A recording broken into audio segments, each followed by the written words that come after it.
Maya stepped out of the car and immediately pressed the remote, locking the entire Bentley door system.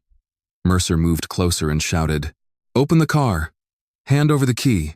Maya put the key in her pocket and replied coldly, "You don't have a search warrant." "I refuse." Mercer glared at her calm attitude, his voice turning harsh. "Are you deliberately obstructing an officer? What are you hiding in that car?" "You are exceeding your authority," Maya said firmly. His pride rising, Mercer pulled his duty baton from his belt, struck the first car window hard. "You just signed your own property damage report." "Shut your mouth!" Mercer roared. He moved quickly, using the baton to smash every remaining window and the rear windshield, leaving the car frame exposed and covered in broken glass before leaning inside to search. Deputy Noah Bennett stood several yards behind him beside the second patrol vehicle. He had arrived only minutes earlier and had already checked the information Mercer had requested. "Mercer, the registration is clean," Noah said. "The Bentley is registered to her. Insurance matches too." Mercer continued searching the front seat. "I heard you. Then what are you looking for?" Mercer pulled open the glove compartment and removed the registration Maya had already provided. He looked at it again, even though the information had been confirmed electronically. "I'm investigating suspicious behavior." Noah glanced at Maya. She stood near the shoulder with her hands visible and made no attempt to approach the Bentley. "She refused a search," Noah said. "That isn't the same thing." Mercer turned toward him. "You want to run this stop?" "No." "Then let me do my job." Noah did not answer.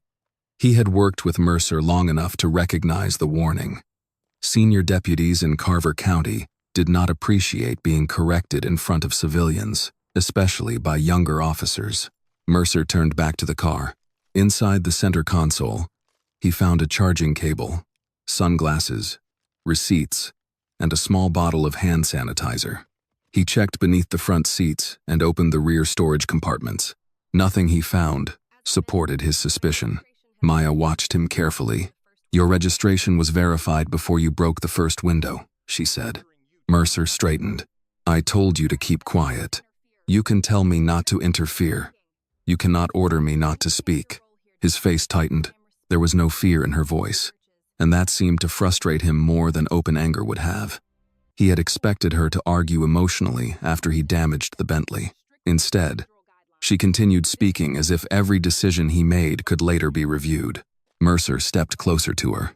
"You seem very confident for somebody standing on the side of the road during a police investigation. I'm confident about what I did and did not consent to. You think knowing a few legal phrases makes you an expert? I think you should know them too." Noah looked away for a moment. He knew the exchange was getting worse, but Mercer was responsible for the stop and clearly had no intention of ending it. Mercer walked toward the rear of the Bentley. "Open the trunk." Maya stayed where she was. "No, I'm giving you a lawful order. You haven't established lawful authority to search the trunk." Mercer stared at her. "You keep refusing everything I ask. I provided my license, registration, and insurance.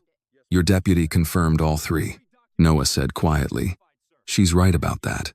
Mercer turned on him again. "Bennett, I don't need commentary. I'm trying to keep this from becoming something bigger than it already is." Mercer looked toward the Bentley. Nearly every window was destroyed. Broken safety glass covered the seats and pavement. The vehicle paperwork had verified Maya's ownership, and the interior search had produced nothing illegal. For the first time, his position was becoming difficult to defend. Instead of stopping, he focused on the trunk. "What's back there?" he asked. "Personal property." "What kind?" "That is not relevant." Mercer gave a short nod. "There it is again." "What?" "That attitude. Every question gets a challenge." "No. Every question gets the answer it requires." Mercer stepped closer until only a few feet separated them. "If there's nothing illegal in the car, why are you working so hard to keep me out of it?" Maya did not move. "Because privacy does not become suspicious simply because an officer wants access." Noah watched Mercer's expression change again. The traffic stop was no longer being driven by any real concern about the Bentley. It had become a struggle over who would decide when the encounter ended. Mercer returned to the driver's side and leaned through the empty window frame. He reached deeper into the cabin, searching near the dashboard, and beneath the steering column. Maya spoke behind him. Document everything you touch. Mercer stopped and looked over his shoulder. You threatening me? No. I'm telling you to preserve the record. I know how evidence works. Then you know why that matters. Mercer turned back toward the interior. Noah moved closer to the Bentley. He was looking at the windshield when he noticed a small device mounted beside the rearview mirror. A compact dash camera. A green indicator light showed that it was active. Noah studied it for a second, then looked at Mercer. Mercer. Mercer ignored him. Noah raised his voice slightly. Mercer. What? Noah pointed through the windshield. The camera. Mercer followed his hand. The dash camera remained fixed in place, its indicator still active. Mercer's attention shifted immediately from Maya to the device. How long has that been running? He asked. Maya looked at the camera. The entire time. Noah said nothing. Mercer lowered the baton in his hand and stared at the small recorder. Everything he had done was potentially on it. Maya, locking the Bentley, his demand for the key, her refusal to consent, Noah confirming the registration, the broken windows, the interior search, and the argument about the trunk. For the first time since Maya had refused to hand over the key, Mercer did not have an immediate response. Maya watched him study the camera. Then she said quietly, "Now you know why the record matters." Mercer stepped toward the windshield and examined the dash camera more closely. The green indicator remained active. Is that thing recording audio too? He asked. Yes, Maya said. Mercer looked at her. Since when? Before you approached the car. Noah's attention shifted from the camera to Mercer. He knew what the answer meant. The registration check, Maya's refusal to consent, the broken windows, and the search of the passenger compartment had all been recorded. Mercer reached through the broken driver's window and removed the camera from its mount. Maya immediately said, "If you're seizing that device, document the chain of custody." Mercer held the camera in one hand. "I know how evidence works. Then put it in an evidence bag and record when you took possession of it." His expression hardened again. "You don't give instructions here." "I'm not giving you instructions. I'm making sure there is a record." Noah looked at Mercer's empty hand and then at the camera. There was no evidence bag, no label, and no written notation. "Mercer," he said, "she has a point. We should log it before anybody handles the storage." Mercer turned toward him. "You can log it when we get back. That isn't the normal order."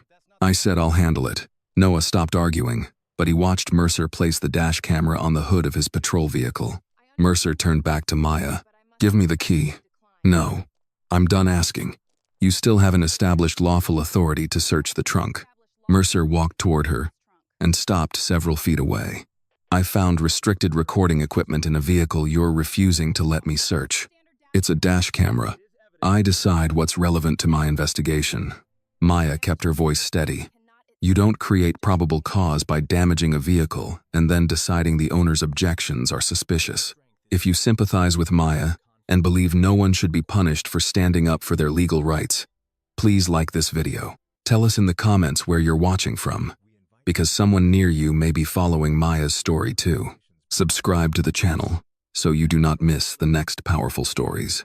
Mercer stared at her. Noah spoke before the exchange could escalate further. "Mercer, we have verified ownership. There's no stolen vehicle hit. We haven't found contraband." Mercer pointed toward the Bentley. "She's been fighting every part of this stop. She answered your identification questions. She locked the car after you demanded a search." Mercer looked at Noah with clear irritation. "You want to keep debating this on the roadside?" "No. I want us to have a reason for what we're doing." Mercer turned away from him and faced Maya again. "Open the trunk." "I do not consent." He took another step toward her. "Put your hands behind your back." Maya did not move immediately. "Am I under arrest?" "You're being detained while I complete the investigation." "For what specific offense?" "Turn around." Maya studied him for a moment, then turned without resisting and placed her hands behind her back. Mercer applied the handcuffs without tightening them excessively. Noah watched closely. Maya looked over her shoulder. "Make sure your report includes that I complied." Mercer said nothing. He removed the Bentley remote from her coat pocket as part of the detention and walked toward the rear of the car. Noah followed. "Mercer, Think about this before you open that trunk. I am thinking about it. No. You're trying to justify everything that already happened. Mercer stopped and turned. You want to be part of this investigation or not? Noah looked at Maya, then back at Mercer. I'm already part of it. Mercer pressed the trunk release on the remote. The Bentley's trunk opened. For several seconds, neither officer moved. A black metal case sat in the center of the cargo area. It was secured with numbered tamper seals and official evidence tape. A white label was attached to the top. Restricted internal review material. Mercer leaned closer. Noah read the label twice. This isn't personal luggage, Mercer said. Maya remained beside the patrol car. I told you not to open the trunk. Mercer turned toward her. What is this? I'm not discussing it with you. You're transporting restricted internal review material in your private vehicle. And you don't think that requires an explanation? The case has a control number. Verify it. Mercer looked at the seal. You tell me where you got it. No. His expression changed again. This time there was less anger and more concentration. What agency does it belong to? Maya did not answer. Who gave it to you? Silence. Mercer looked toward Noah. Now, we have a problem. Noah moved closer to the case without touching it. The seal could be legitimate or stolen. We should verify the control number before we break anything. Mercer looked at Maya. You hear that? This is your chance to explain. Maya answered, verify the seal. Mercer reached toward it. Do not break that seal, Maya said. He stopped. Why? Because you don't know what you're looking at. Then tell me. No. Mercer pulled at the evidence tape. Maya's tone became firmer. Deputy, if you break that seal without authorization, you become responsible for everything inside that case. Mercer removed the remaining tape and opened the latches. Noah exhaled quietly. Inside were organized folders, sealed envelopes, audit summaries, personnel review documents, and an encrypted storage drive. Each item carried a control label. Mercer picked up the first folder. Internal complaints, he said. Noah looked at the documents. Put that back until we verify the case. Mercer ignored him and opened another file. His eyes moved down the page, then stopped. Noah noticed the change in his face. What is it? Mercer closed the folder. Nothing. But Maya had been watching him. Mercer opened another document and saw the same name again. Travis Mercer. Below it were references to an evidence discrepancy, a prior complaint, and an administrative review. For the first time since the stop began, Mercer's confidence disappeared completely. He looked at Maya. Where did you get these? The control number. I asked where you got them. And I told you how to find out. Mercer closed the case. His voice became more formal. You're being detained on suspicion of unlawful possession of restricted county material. Noah stared at him. You don't know that it's unlawful. I know her name is nowhere on these files. You haven't verified the custody record. Mercer turned sharply. That's what we'll do at the station. A car had stopped farther down the shoulder. An older woman stood beside it, holding up her phone. Mercer saw her. Ma'am, keep moving. This is an active police investigation. The woman lowered the phone slightly but did not leave. I'm off the roadway, officer. You need to move along. I'm not interfering. Mercer stared at her, then looked back at the Bentley. The damaged windows were visible from every angle.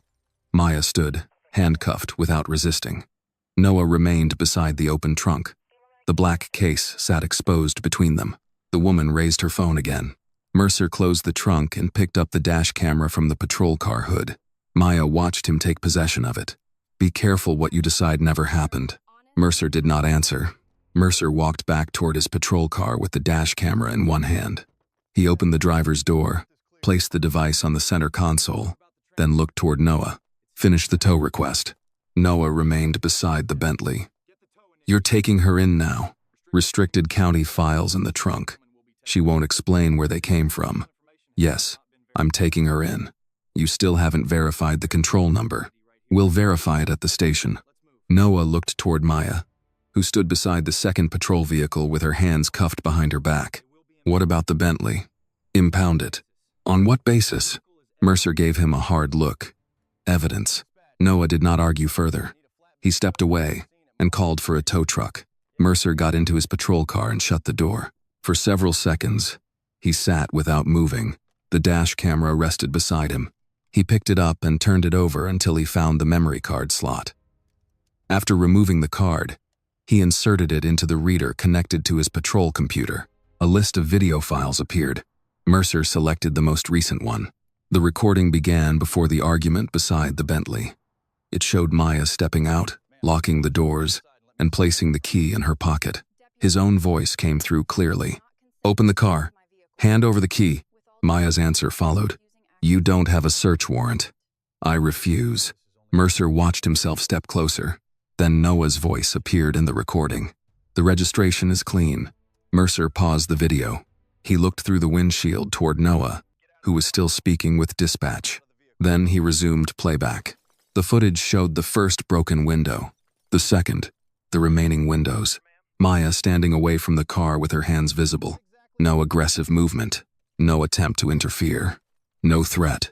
The camera had recorded Mercer leaning through the broken window and searching the passenger compartment after the vehicle registration had already been confirmed. He skipped forward. The trunk opening appeared next.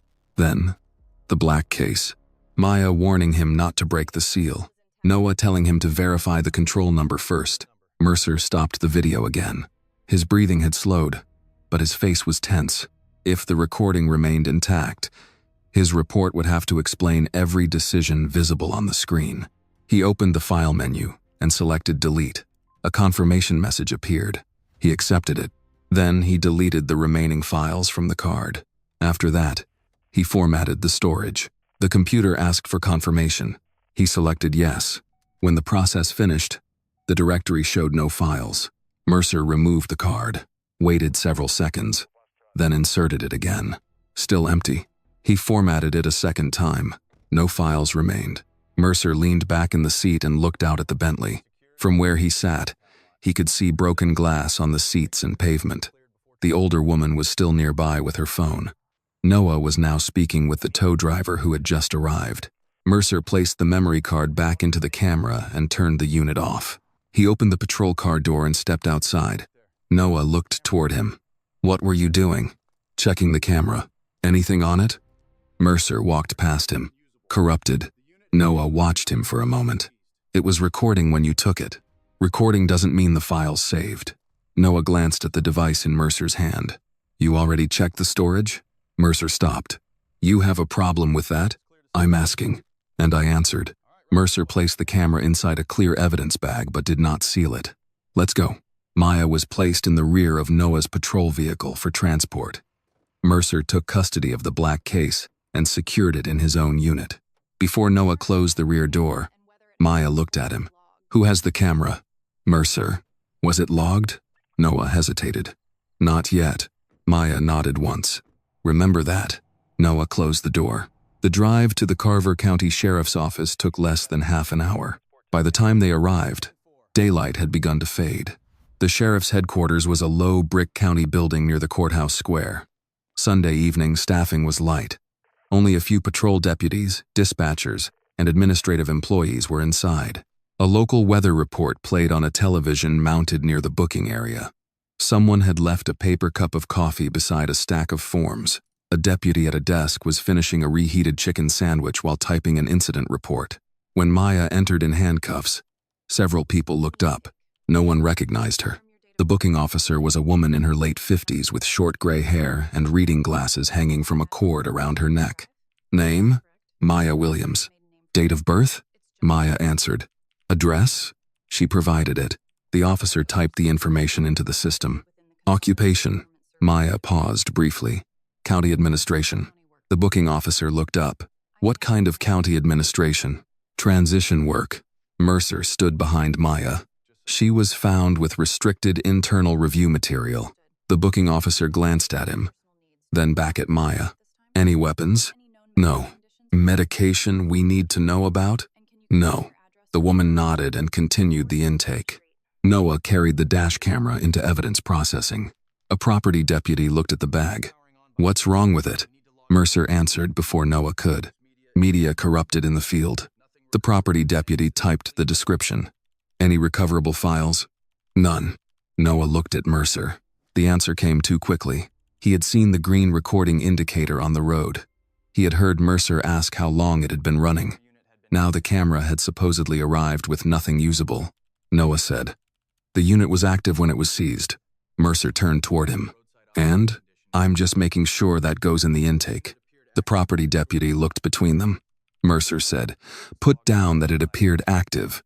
Storage was unreadable. Noah did not respond, but he memorized the wording. A few minutes later, the black metal case was placed on an evidence table. The property deputy examined the broken seal. "Who opened this?" "I did," Mercer said. "You verify the control number first?" Mercer's expression tightened. "We had probable cause." "That's not what I asked." Before Mercer could answer, the side door opened. Captain Raymond Dugan entered wearing dark slacks and an open-collar white shirt. He carried a convenience store coffee and looked irritated at having been called in on a Sunday night. "What happened?" Mercer gestured toward the case.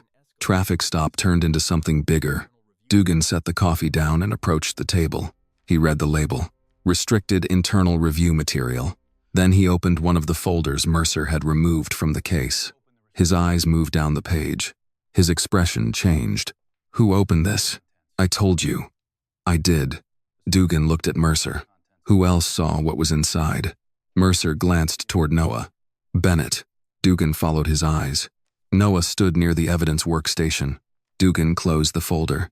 Then, he looked through the window toward the interview room where Maya sat alone. She was not pacing. She was not demanding a lawyer. She was not asking to leave. She simply sat at the table, with her hands folded in front of her. Dugan watched her for several seconds. "Who is she?" Mercer replied. "She won't say much." Dugan looked back at the file in his hand. "Find out who she is before anybody outside this building does." Dugan entered the interview room carrying a legal pad and a paper cup of coffee. He closed the door behind him, set both on the table, and took the chair across from Maya. "Miss Williams," he said.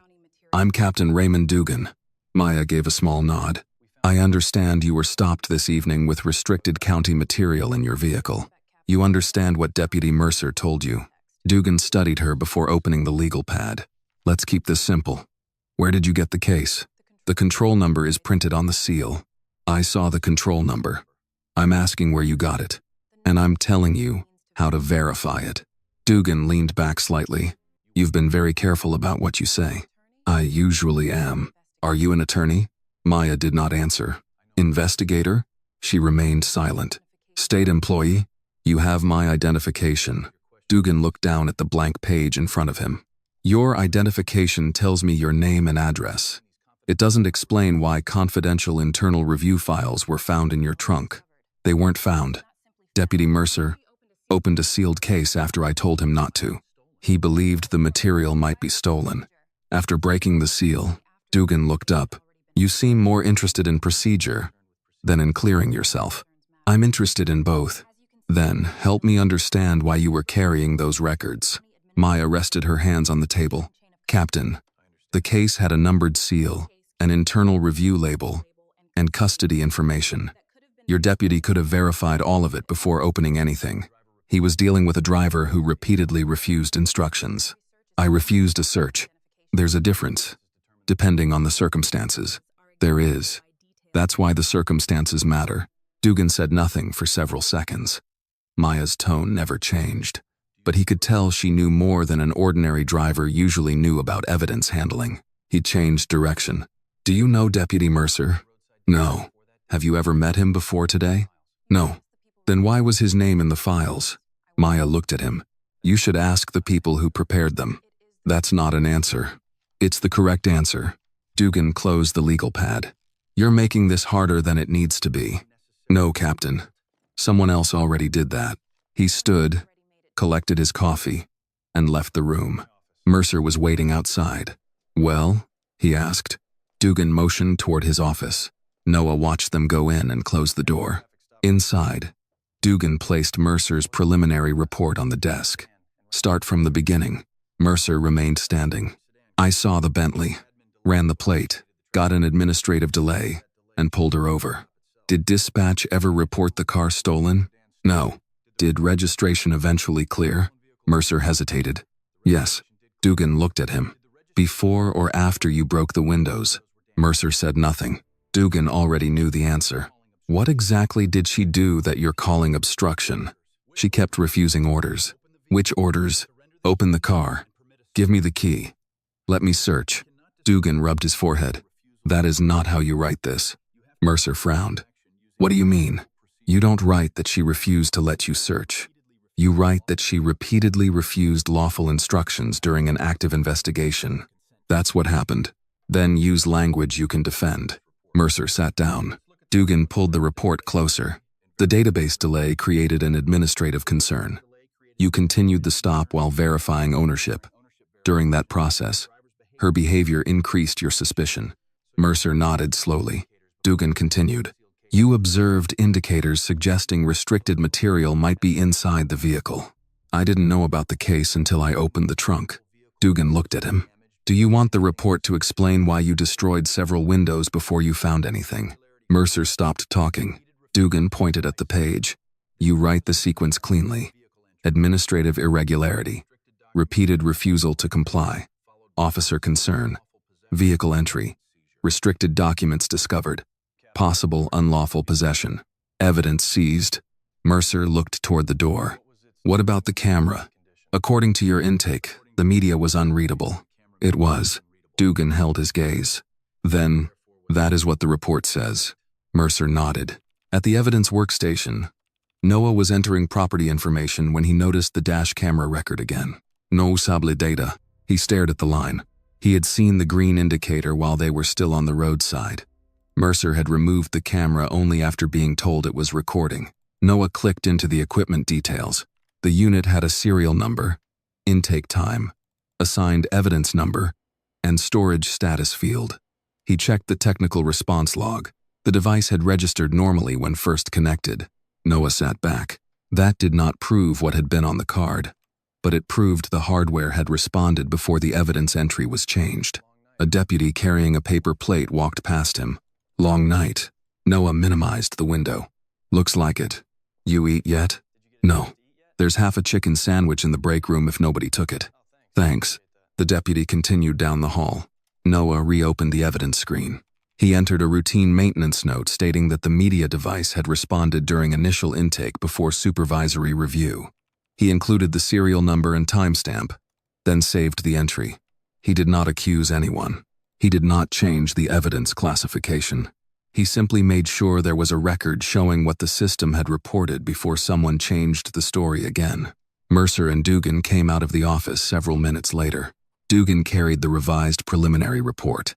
He placed it on the counter and signed the supervisory line. Noah watched the pen move across the paper. The report now described Maya as repeatedly non-compliant, treated the vehicle entry as necessary, and listed the camera media as unreadable at intake. Nothing in the document mentioned that registration had cleared before Mercer broke the first window. Nothing explained why the camera had appeared operational on the roadside. Nothing described Noah's objections. Dugan handed the report back to Mercer. Do not add anything without talking to me first. Mercer nodded. From the holding area, Maya could hear low voices and the movement of people outside, but not the details of what they were saying. She sat with her hands resting together and considered how easily she could end the situation. One name, one phone call, one explanation. If I tell them now, they stop being themselves. She stayed seated. Outside, Dugan's signature dried at the bottom of the report. By 8:30, most of the daytime staff had gone home. The sheriff's office settled into its Sunday night routine, with only dispatchers, patrol deputies, and a few administrative employees still moving through the building. Dugan remained in his office with Mercer's report open on the desk. He read it twice. The language was controlled now. The damaged Bentley was described as part of a vehicle entry decision during an active investigation. Maya's refusal to consent had become repeated non-compliance. The sealed case was listed as suspected restricted property. The dash camera was recorded as having unreadable media. On paper, the incident looked far more orderly than it had been on the road. That was not enough for Dugan. He left his office and walked into evidence processing. The black metal case sat on the main table. The original seal Mercer had broken remained beside it inside a temporary evidence bag. Several folders were arranged nearby. Dugan put on gloves. He examined the case inventory, then removed the damaged dash camera from its bag. The property deputy looked up from his computer. "You need me to stay?" "No. Finish your other intake." The deputy hesitated. "You want me to log anything you remove?" "I'm reviewing the incident personally." That answer was enough to make the deputy return to his desk. Dugan carried the camera to a smaller work table out of direct view. He removed the memory card and inspected it. The card itself appeared undamaged. His expression tightened. He placed it on the table and pressed down until it cracked. Then he separated the pieces and dropped them into a small disposal container. He opened the dash camera housing and loosened several internal components. He did not need to destroy the entire unit. He only needed it to look unreliable enough that a later technical failure would seem possible. After that, he turned to the black case. The original numbered seal was the first problem. If someone later compared the seal record with the condition of the case, Mercer's decision to open it would be obvious. Dugan removed the broken tamper strip from the evidence bag and dropped it into the shred bin. He then reviewed the folders Mercer had exposed. Most were preliminary summaries and personnel review documents. Dugan read quickly, stopping whenever his own name appeared. One file referenced supervisory overrides of evidence classifications. Another listed complaints closed without full review. A third contained a table of unexplained changes to incident reports. Dugan removed several pages. He fed them into the shredder. The machine ran for only a few seconds. No one came to investigate the sound. A dispatcher laughed at something in the hallway. A phone rang near the front desk. Someone opened the break room refrigerator. Dugan returned the remaining files to the case and placed them in roughly the same order. He replaced the original evidence bag with a new one and wrote a fresh notation describing the materials as received in compromised condition. At a nearby workstation, Noah noticed the evidence status screen update. He clicked on the case entry. One inventory line was gone. Another had been reclassified. The dash camera status had changed from received to damaged equipment. Noah looked toward the evidence room. Dugan was still inside. He checked the system history available to ordinary users. Some of the earlier information was no longer visible. Noah opened the maintenance field he had used before. He entered a second note, stating that the original evidence record had existed at 10:14 that evening, before supervisory review. He added the reference number and saved it. No accusation, no opinion, only a timestamp. Then he closed the screen. At nearly the same time, several miles away, Evelyn Brooks sat at her kitchen table with her phone in front of her. She had made decaf coffee but had barely touched it. The video from the roadside was still open. She watched the section where Mercer stood beside the Bentley with the baton in his hand. The broken windows were clearly visible. Maya stood away from the vehicle. Noah appeared several feet behind Mercer. Evelyn replayed the final minute. She had spent years working in emergency rooms, where memory became unreliable quickly after stressful events. She knew the value of writing things down while they were fresh. She took a yellow legal pad from a drawer. At the top, she wrote the date. Under it, she noted the approximate time, the road, the number of patrol vehicles, what she had personally seen, and what she had personally heard. She was careful not to add anything she had not witnessed. When she finished, she called the sheriff's office. A deputy answered. "Carver County Sheriff's Office. My name is Evelyn Brooks. I witnessed the traffic stop involving the black Bentley this evening." There was a pause. "Hold, please." A minute later, Dugan answered. "Captain Dugan." Evelyn sat straighter. "Captain, I recorded part of what happened. I thought someone might need a copy." Dugan's tone changed immediately. "Yes, ma'am. We absolutely do. Do you still have the original phone?" "Yes. I'd like you to bring it to the station tonight so we can preserve the evidence properly." Evelyn looked at the phone. "You need the whole phone?" "For chain of custody, that would be best. I can bring you a copy tomorrow morning. I'd prefer the original tonight." Something about the speed of his answer bothered her. "I don't think I'm comfortable handing over my phone tonight, Mrs. Brooks. If that recording is evidence in an active investigation." "I understand what evidence is, Captain. I spent 35 years documenting things people later argued about." Dugan stopped. Evelyn continued politely. "I'll make a copy and bring it in tomorrow." Before he could press further, she ended the call. Dugan remained at his desk with the receiver in his hand. He looked through the glass wall toward Mercer. "Come in." Mercer entered and shut the door. Dugan asked, "Did you delete the original dash camera footage?" Mercer hesitated. "There wasn't anything useful on it." "That isn't what I asked." Mercer looked away. "Yes. Who saw it before you deleted it?" "Me." Dugan waited. Mercer finally added, "Maybe Bennett." Dugan looked through the office window toward Noah, who was working quietly at the evidence computer. Then he turned back to Mercer. "From now on, nobody remembers the original version." Mercer understood exactly what he meant. The roadside stop was no longer the problem they were trying to explain. Now they were protecting the story they had created about it. A little after 10:30, Dugan returned to the interview room with a thin folder under his arm.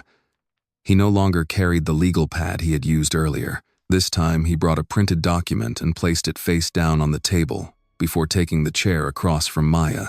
"You've been here long enough," he said. Maya looked at him. "I agree." Dugan gave a brief nod. "Then maybe we can stop making this more complicated than it needs to be." "I haven't made it complicated. You were stopped with restricted internal review files in your vehicle. You refused to explain where they came from. My deputy made decisions based on what he had in front of him. Your deputy broke nearly every window in my car before he knew those files existed." Dugan paused. "I'm not here to argue about the roadside." "Then why are we here?" "To resolve it." He turned the document over and pushed it across the table. Maya did not touch it immediately. Dugan continued. "You sign that, we finish processing, return your personal property, and release you tonight." "What exactly am I signing?" "Read it." Maya pulled the document closer. The language was formal but simple enough. It stated that she acknowledged receiving the personal property listed at intake. It also said she was not aware of any irreplaceable property being lost while in departmental custody and had no immediate complaint regarding the handling of seized material. She read the second page.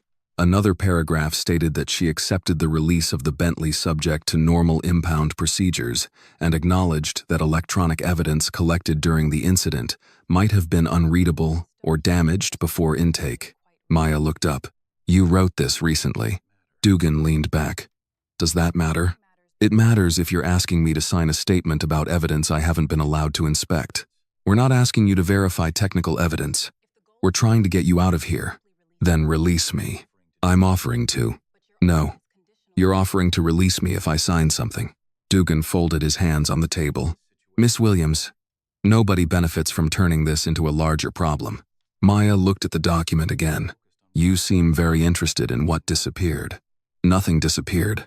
"Then why do you need my signature saying nothing did?" Dugan's expression remained controlled, but his answer came more slowly. "It protects everyone from misunderstandings later." "Who is everyone?" "The department. You. The county." "I didn't ask the county to protect me from a misunderstanding." Dugan looked toward the door, then back at her. "You want to know what I think happened?" Maya waited. "I think Mercer made a difficult decision during a stop that became unusual very quickly. Then he found a sealed case full of material that any reasonable deputy would question. I think you made the situation harder by refusing to explain yourself.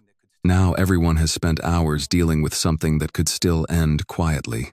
You left out the broken windows. They can be handled through insurance. You left out the search. That can be reviewed. You left out the camera." Dugan stopped. Maya watched him. "The camera was documented as unreadable," he said. "By whom?" "It was processed as evidence." "That wasn't my question." Dugan's voice became firmer. "You're not conducting the interview." "No. I'm deciding whether to put my name on your document." He pushed the paper slightly closer to her. "You could walk out of this building tonight." Maya looked at the signature line.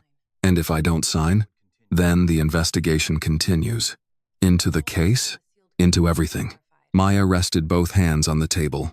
"The control number on that case can be verified. We're working on that. You've had several hours. Sunday night is not the best time to reach county offices. That sounds like a departmental problem, not evidence of a crime." Dugan's patience thinned. "You have an answer for everything." "No. I have questions about what you want me to sign." He studied her for a few seconds. "How do you know so much about these procedures?" Maya did not answer. Attorney? Silence. Investigator? She remained still. County employee with access to restricted records? Maya finally said, "You already asked me that, and you never answered. I told you to verify the case." Dugan looked at the unsigned form. "I can't help you if you refuse to help yourself." Maya pushed the paper back across the table. "I didn't ask you to help me." Dugan did not pick it up. "You're making a mistake. Then put that in your report too." He stood. For the first time, the calm professionalism he had maintained since entering the room showed a small break. "You think you understand what's happening here, Miss Williams. I understand that you want my signature more than you want an explanation for what your deputy did." Dugan took the document. "This offer may not be available later. Then I suggest you don't lose the paperwork." He stared at her, then walked out and closed the door. Maya remained seated. She could end the situation if she chose to. One explanation about the appointment waiting to take effect after midnight would change every conversation in the building. Mercer would stop defending himself casually. Dugan would call county counsel. Evidence rooms would become controlled spaces. Every officer would begin choosing words carefully. That was exactly why she had not done it. If she revealed her position now, she would learn how these men treated a sheriff. By remaining silent, she was learning how they treated someone they believed had no authority over them. The difference mattered. Several minutes later, voices carried from the hallway. Maya could not hear the entire conversation, but Dugan's voice was clear enough when he spoke near the doorway. "We need this closed before midnight." Another man answered too quietly for her to understand. Maya turned toward the wall clock. It was a few minutes after 11. She looked at the second hand moving around the face and then returned her attention to the empty chair across from her. Dugan believed midnight was the point by which the problem had to disappear. Maya knew it was the point when the people inside the building would finally discover who they had been trying to silence. Noah Bennett waited until Mercer left the evidence area before reopening the electronic record for the dash camera. The status still read that the device had arrived with no usable data, but Noah knew that description did not match what he had seen on the roadside. He checked the access history available to patrol personnel. The record had been opened several times since intake. One access belonged to Mercer. Another came from a supervisory account assigned to Captain Dugan. After that access, the camera classification had changed from active electronic evidence to damaged equipment. Noah looked toward Dugan's office. The door was closed. He opened the maintenance section and reviewed the note he had entered earlier. It still showed that the camera had responded electronically before supervisory review. He added the equipment serial number, the original intake reference, and the time the device first connected to the evidence workstation. He did not change any evidence. He did not copy restricted material or enter an accusation. He only preserved information that already existed. A voice behind him made him close the screen. "You planning to spend the whole night staring at that computer?" Mercer stood several feet away, holding a paper cup of coffee. "Finishing intake," Noah said. "Intake was finished an hour ago. There were some equipment fields missing." Mercer took a drink and watched him. "You worry too much about details. They matter when evidence changes hands." Mercer's expression hardened slightly. "You taking her side now?" "I'm doing paperwork. That woman has restricted county files in her trunk and refuses to explain how she got them. The seal still should have been verified." Mercer lowered the coffee. "We're past that." Noah met his eyes. "That doesn't mean what happened before stops mattering." Mercer stared at him for a moment. "You're still young, Bennett. Let me give you some advice. People who turn every decision into an argument don't last very long in this job." Noah leaned back in his chair. "Is that advice?" "It's experience." Mercer walked away. Noah waited until he disappeared down the corridor before opening the system again. A second record connected to the black case had been modified. One of the original inventory entries no longer appeared on the standard screen. Noah checked the audit information. The record had existed earlier that evening. He entered another maintenance notation stating that the original inventory record was present before supervisory access. Then he saved it and logged out. He knew Dugan might remove what ordinary users could see. He was beginning to understand that the system still retained information about when those changes occurred. That might matter later. Across town, Evelyn Brooks had not gone to bed. She sat at her kitchen table wearing her reading glasses, the yellow legal pad still beside her phone. She had already written down what she remembered from the traffic stop, but Captain Dugan's insistence that she surrender her original phone continued to bother her. She called her daughter. "Rachel, Mom, everything okay?" "I'm fine. I need you to tell me how to make another copy of a video." Rachel was silent for a second. "What video?" "The one I mentioned from the road. You still have it?" "Yes." "Did you send it to anybody?" "No." "Don't delete anything." "I wasn't planning to." Rachel walked her through saving another copy to the cloud account connected to her phone. Evelyn followed each step carefully. "Does that mean it's somewhere besides this phone now?" she asked. "Yes." "Good. Mom, what exactly did you record?" A deputy had already broken the windows of a woman's Bentley. She was standing away from the car. Another deputy looked uncomfortable. Then they opened the trunk. Rachel paused. "Did you give the police the video?" "Captain Dugan wanted my whole phone." "And you said no, right?" "I told him I'd bring a copy tomorrow." "Please don't go alone." Evelyn looked at the legal pad. "I won't." After the call ended, she reviewed her notes one more time. She added a final sentence, stating that she had spoken with Captain Raymond Dugan that evening and that he had requested possession of the original phone. She wrote the approximate time beside it. Then she closed the pad. Back at the sheriff's office, Noah went to the break room and found the half sandwich another deputy had mentioned earlier. He was not hungry, but he ate several bites while standing near the counter. The television on the wall showed the late local news with the sound turned low. A weather map covered most of the screen. Deputy Lisa Warren entered and poured herself coffee. "You still here?" "Apparently." She looked toward the hallway. "Dugan's in a mood. So is Mercer." "When isn't he?" Noah almost told her what he had seen. He stopped himself. He did not know who Dugan trusted or how quickly anything he said might return to Mercer. Instead, he asked, "You ever see evidence get reclassified the same night it comes in?" Lisa looked at him. "Depends." "On what?" "Why are you asking?" "No reason." She studied him for a moment, then picked up her coffee. "If you think there's a problem, don't talk about it in the break room." Noah looked at her. "Understood." She left. The warning was enough. Noah returned to the evidence workstation, checked that his entries were still present, then signed out completely. The clock above the booking desk showed 11:45. A dispatcher near the front entrance looked through the glass doors. "County car just pulled in." Noah turned. A dark sedan had stopped in front of the building. Two people stepped out. A man carried a leather document folder. The woman beside him held a second file against her chest. Neither wore a uniform. Mercer came out of the hallway. "Who's that?" The dispatcher checked the front monitor. "County attorney's office, I think." Dugan's office door opened immediately. He stepped into the corridor and looked toward the entrance. Noah glanced at the wall clock again. 15 minutes remained before midnight. Whatever Dugan had been trying to finish before then was about to meet two people who had arrived carrying paperwork of their own. The front doors opened, and the man from the county sedan stepped inside with the woman beside him. Both appeared to be in their 50s. The man wore a dark suit and carried a leather folder. The woman carried a thick county file with several official tabs visible along the edge. Dugan walked toward them before the dispatcher could leave her desk. "Evening. Captain Raymond Dugan." The man offered a brief handshake. "Michael Reeves, county attorney. This is Helen Porter from the Board of County Commissioners' office." Dugan looked at the folder in Reeves's hand. "What can I do for you?" "We need Maya Williams." Dugan's expression changed only slightly. "You're here about the restricted records?" Reeves did not answer the question. "Where is Miss Williams?" "She's being held while we investigate possible unlawful possession of internal county material."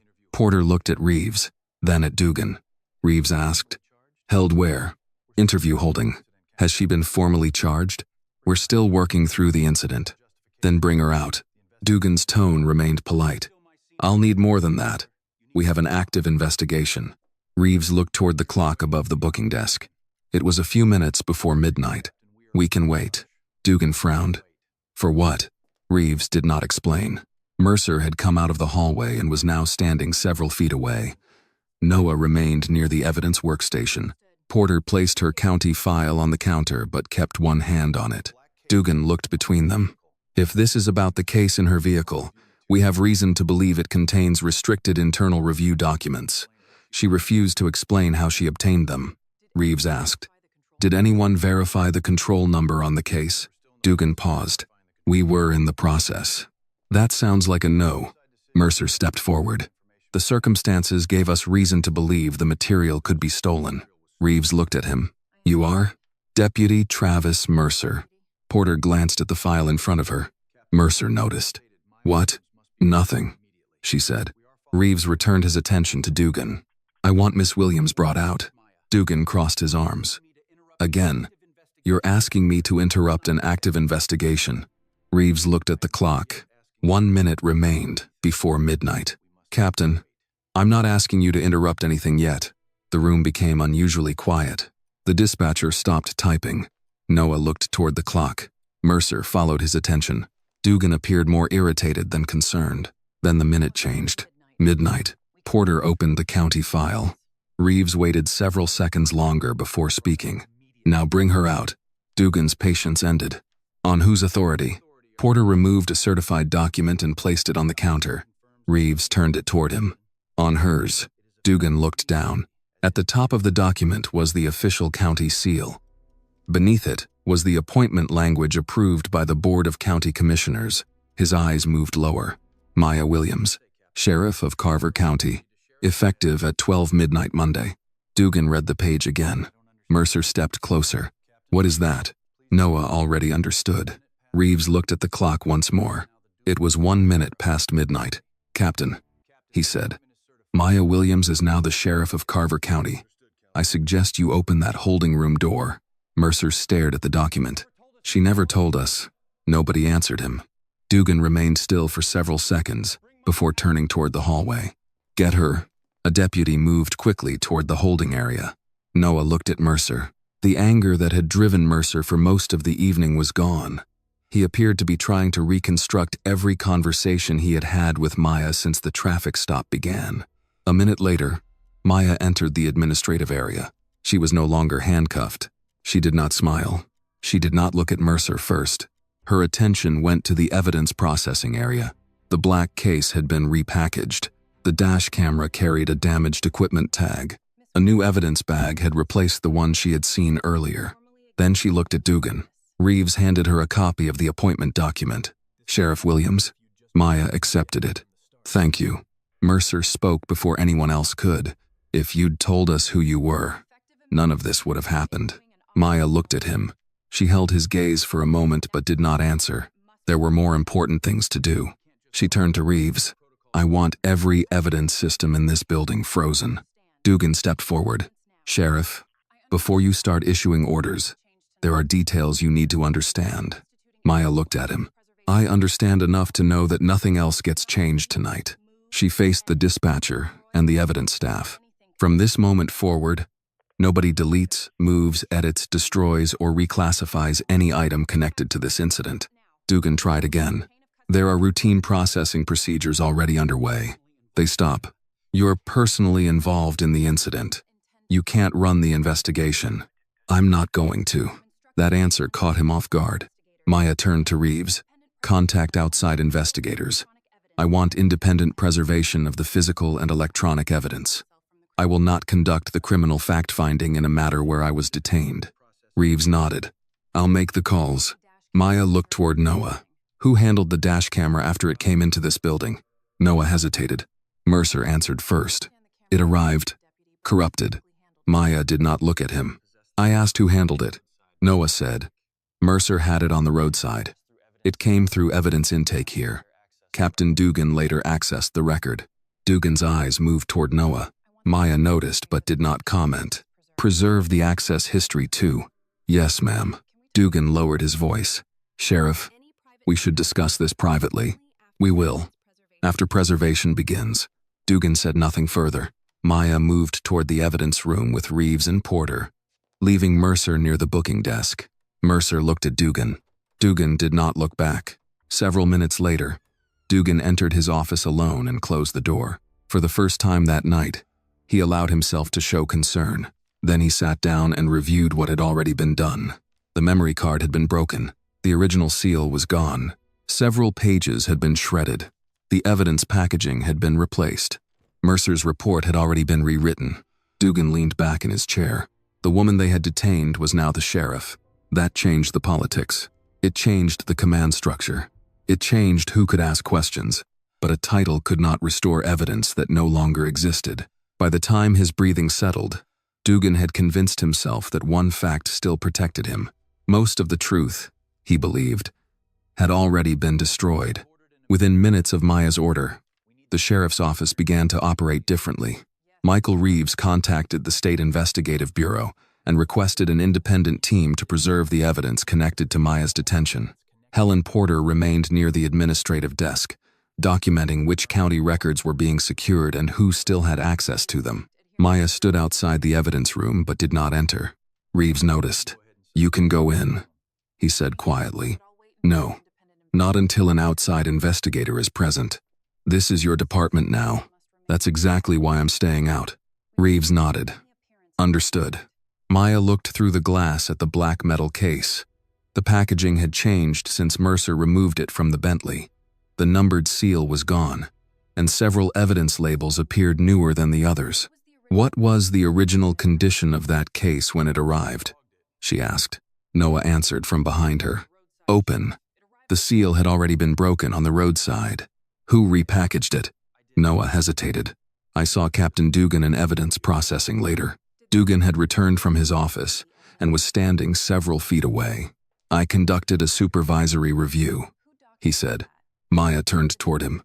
"Did that review include changing the packaging?" "The original packaging was compromised." "Who documented that?" "I did." "Before or after you changed it?" Dugan's expression remained controlled. "Sheriff, I understand how this looks, but evidence gets repackaged all the time when the original condition is unsuitable." Maya did not argue. "Then, the documentation should support you." Dugan said nothing. Mercer remained near the booking area. He had stopped trying to defend himself loudly. Now he watched every conversation, especially when anyone mentioned the dash camera. An outside investigator arrived shortly after 12:30. Special Agent Karen Blake from the North Carolina State Bureau of Investigation entered with a digital evidence specialist and a second investigator assigned to physical evidence preservation. Blake introduced herself to Maya. "Sheriff Williams." "Agent Blake, I understand you're the complaining party and also assumed office tonight." "That's correct. I'll need your statement later, but I want to establish something first. Are you directing this investigation?" "No." "Good." Maya gestured toward Reeves. "County Council requested independent preservation. Anything involving my detention, vehicle, or seized property goes through your team." Blake nodded. "That keeps the lines clean." Dugan stepped forward. "I'd like it noted that the department has been cooperating." Blake looked at him. "We'll note whatever the records show." Her answer was neutral, but Dugan's face tightened slightly. The preservation team began with the evidence room access log. They secured the dash camera, the damaged Memin7 card, the black case, all related packaging, and the intake paperwork. Digital staff made copies of the evidence management system logs before any further work continued. Blake reviewed the first inventory sheet. Dash camera listed as corrupted on arrival. Mercer spoke immediately. "That's correct." Blake looked up. "You personally determined that?" "Yes." "When?" "On the roadside." Noah's eyes shifted toward him. Blake noticed. "Deputy Bennett?" Noah looked at her. "Did you see the camera operating?" "Yes, ma'am." Mercer turned toward him. Noah continued. "The indicator was active before Mercer removed it from the Bentley." Mercer interrupted. "That doesn't mean usable footage existed." Blake held up one hand. "I'll ask you separately." Mercer stopped talking. The digital specialist examined the intake record. "The equipment entry shows the device responded when it was first connected here," Dugan said. "Responding hardware does not prove readable media." "No," the specialist replied. "It doesn't." Maya remained silent. She had no need to argue. Each answer was now being documented by people outside Dugan's authority. Blake moved to the black case. "The original seal?" Dugan replied. "Compromised during the roadside search." "Where is it?" No one answered immediately. Blake looked at Mercer. "You broke it?" "Yes." "Was the seal retained?" "I assumed evidence processing handled that." Blake turned toward Dugan. Dugan said, "I reviewed the packaging. The seal was damaged. That wasn't my question. Where is it now? Dugan's voice became firmer. I don't know. Blake wrote something down. The second investigator began comparing the surviving contents of the case against the preliminary inventory. There are gaps in the numbering. Dugan looked over. What kind of gaps? Several documents jump out of sequence. We have 14, 15, then 19. Another section skips 2 control pages. Mercer looked at Dugan. Dugan remained still. Maya asked Blake, "Do you need me here?" "Not for this part." "Then, I'll step away." That decision surprised Mercer. "You're not even going to look at what's missing?" Maya turned toward him. "No." He frowned. "Why not?" "Because if I become the person deciding what the evidence means, every conclusion can be challenged as personal." Mercer looked away. Reeves followed Maya into the hallway. "You expected something like this?" "I expected the case to be opened if someone was careless. I did not expect the windows, the camera, or an overnight rewrite." Reeves lowered his voice. "What do you think they removed?" "I don't know yet. You saw some of the files before Mercer closed the case. Enough to know his name was there. And Dugan?" Maya paused. "Not clearly enough for me to say. That distinction mattered. She would not turn suspicion into fact simply because Dugan had already given her reasons to distrust him." Back inside, Blake asked Dugan to explain why the evidence packaging had changed. He repeated that the original condition was unsuitable. Then she asked why the dash camera classification had changed after supervisory access. Dugan answered that damaged electronics were routinely reclassified. Blake looked toward the digital specialist. "Can you preserve the original status history?" "Yes." Dugan stepped closer. "Some of those entries are just administrative cleanup." Blake looked at him. "Then the audit trail will make that clear." A deputy entered carrying a cardboard tray from the all-night diner across the courthouse square. "Coffee order." Nobody had remembered ordering it. The deputy set the tray on the counter and quietly left. The smell of fresh coffee spread through the room, but no one reached for a cup. The digital specialist picked up the Bentley dash camera and examined the model number on the housing. He turned it over once, then looked at the broken memory card sealed beside it. "Who said the storage was destroyed?" Dugan answered.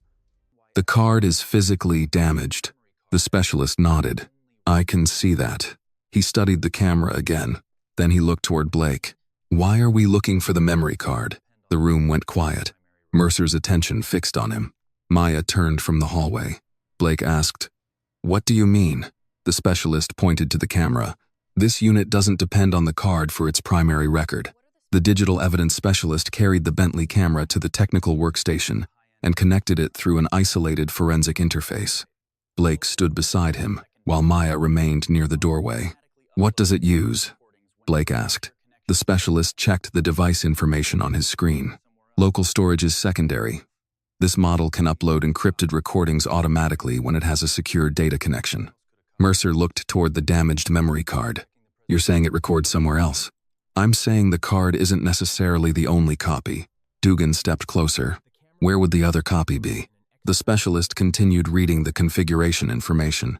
This unit was enrolled in an external evidence preservation environment. Maya's expression changed slightly. Reeves noticed. "You know about that?" "I know why the vehicle was configured for secure documentation." Blake looked at her. "Because of the transition material?" "Yes." Maya kept her answer limited. "The sealed package was being moved under an integrity review protocol. I was told the vehicle system had been temporarily configured to preserve transportation records independently of local systems." Dugan frowned. "Independently how?" The specialist answered before Maya could. "Encrypted synchronization. Once the camera connects, completed segments are copied off-site. Local users can delete the card without affecting material that is already transferred." Mercer stared at the camera. "How often does it upload?" "That depends on the configuration." "I'm checking now." He entered the device identification number and authentication information supplied through the transition records. A status window appeared. The specialist read it silently, then turned the monitor slightly toward Blake. "Last successful synchronization began before the traffic stop ended." Mercer's face tightened. Dugan asked, "Where is the server?" "Not in this building." "That wasn't my question." It's part of a secure environment used for the transition integrity review. The storage is federally managed under the Outside Evidence Agreement. Dugan looked at Maya. You arranged federal storage for a county vehicle? I didn't design the system. Can you access it? Not directly. The specialist confirmed that. Sheriff Williams can't alter the original files from here. Neither can anyone in this department. Dugan's voice became more controlled. Can they be deleted remotely? Not by a local administrator. The answer ended the discussion. Blake instructed him to retrieve only a verified working copy while preserving the original remote record. The process took several minutes. Nobody spoke much during that time. Mercer remained near the back wall. Noah stood across the room, watching the progress screen. Dugan occasionally checked his phone but did not make any calls. The first recovered file appeared shortly after 1 in the morning. Blake looked at Maya. You don't need to watch this. I know. Maya remained long enough to confirm that the footage existed. The video began with the Bentley already stopped on the roadside. Maya stepped out. She locked the doors. Mercer approached and demanded the key. Her refusal followed clearly. You don't have a search warrant. I refuse. The next portion showed Mercer questioning her, followed by Noah arriving and confirming that the registration and insurance were valid. The specialist paused the recording. Blake looked toward Noah. That's your voice? Yes, ma'am. You had already confirmed ownership at that point? Yes. Mercer interrupted. There were still circumstances I was investigating. Blake looked at him. You'll have an opportunity to explain those circumstances in a separate interview. She resumed the footage. Mercer removed the baton. Maya remained several feet away. The first window was broken. Then the remaining windows. The rear windshield followed. The camera recorded Maya's hands, Mercer's movements, and Noah's repeated objections. No one watching the footage had to interpret whether Maya had physically interfered. She had not. The recording then showed Mercer entering the passenger compartment and searching the Bentley. Blake watched without comment. The footage continued until Mercer discovered the camera itself. His face appeared close to the lens for a moment before he removed the unit. The image changed angle as he carried it away, but the audio remained active for a short period. Maya's voice could still be heard telling him to document the chain of custody. Then Mercer answered, I know how evidence works. A few seconds later came another line. I'll handle the evidence. The specialist stopped the video when the recording segment ended. Mercer shifted his weight. That doesn't show what happened afterward. Blake looked at him. It shows enough for us to compare it with your report. Dugan spoke. This is Mercer's roadside contact. I wasn't there. Mercer turned toward him immediately. Dugan continued. I responded later, based on information provided to me. Mercer stared at him. You reviewed everything. I reviewed what was brought into the station. You helped write the report. Dugan's expression changed. Watch what you're saying. Mercer gave a short, disbelieving laugh. You told me exactly how to write it. Blake raised one hand. Both of you stop. You will be interviewed separately. Mercer looked at Dugan for several seconds before turning away. Maya saw what had just happened. The loyalty between them was beginning to fail. The specialist opened the synchronization log. There's more. Blake moved closer. What kind of more? Metadata. Upload times, device status, disconnect events, file completion records.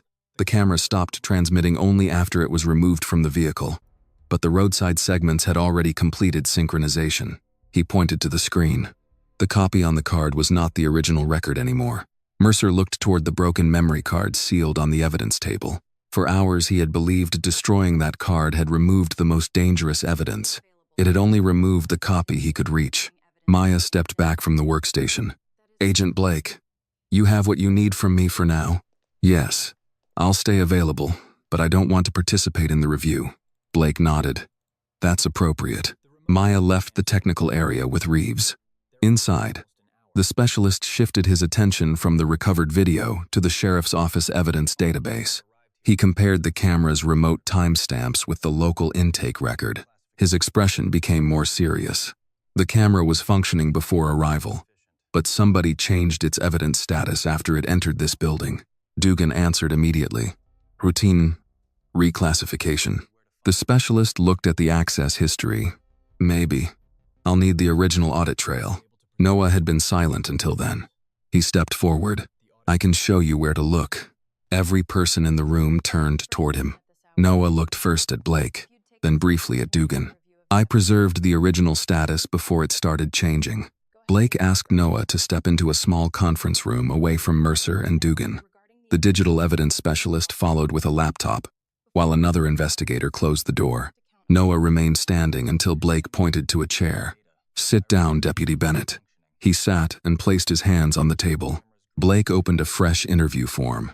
"Before we look at anything you preserved, I need you to tell me exactly what you did and why." Noah nodded. "When the dash camera came into evidence, the intake record said there was no usable data. I knew the camera had been active on the roadside." "How did you know?" "I saw the indicator light. I also heard Mercer ask how long it had been recording." "Did you personally view the footage?" "No." "Did Mercer?" "I saw him checking the camera in his patrol car. Later, he told me the files were corrupted." Blake wrote that down. "Did you believe him?" "No." "Why not?" "The timing. He knew the camera had recorded the stop, and the device responded normally when it was connected at intake." Noah looked down for a moment. "I should have said something immediately." Blake did not interrupt. "I didn't," he continued. "I was worried I was making assumptions. Mercer had seniority over me, and Captain Dugan was already involved. So I documented what the system showed instead." The specialist turned the laptop toward Noah. "Show me." Noah opened the maintenance section of the evidence management system. "This is the first note. The camera responded during initial intake before supervisory review. I entered the serial number, intake reference, and time." Blake asked, "Did you alter the evidence status?" "No." "Copy any restricted files?" "No." "Create any false entries?" "No, ma'am." The specialist checked the system history. "The note is time-stamped." Noah pointed to another field. "This one came later. An original inventory record connected to the black case disappeared from the normal screen, so I documented that it had existed before supervisory access." The specialist began comparing Noah's entries with the system-generated audit logs. Several minutes passed. Then he said, "The timestamps match." Blake moved closer. "What exactly matches?" "The camera was entered as active electronic evidence. Later, Mercer's account accessed the record. After that, a supervisory account assigned to Captain Dugan opened it. The status changed to damaged equipment." He opened another log. "The black case was also modified after Dugan accessed the system. One inventory line was removed, and another entry was reclassified." Blake looked at Noah. "You knew Dugan was making the changes?" "I knew his account was accessing the records. I didn't know exactly what he was doing inside the evidence room." "You saw him there?" "Yes." "Did you see him destroy anything?" "No." Blake nodded. "Good. Keep separating what you know from what you suspect." Noah looked relieved that she had said it. "I understand." Outside the conference room, Dugan waited with Mercer near the administrative desks. Mercer kept looking toward the closed door. "What did Bennett tell them?" Dugan answered without looking at him. "I don't know. You think he's turning on us?" Dugan finally faced him. "There is no us in an independent investigation." Mercer stared at him. "That's not what you said earlier. Keep your voice down. You told me how to write the report. I told you to document your actions clearly. That's not what happened." Dugan stepped closer. "You need to stop talking." Mercer's expression changed. For the first time, he understood that Dugan was preparing to separate himself from everything they had done together. Inside the conference room, the specialist recovered a deeper audit layer that ordinary users could not modify through the standard evidence screen. He pointed to a series of entries. "Here. Original camera status.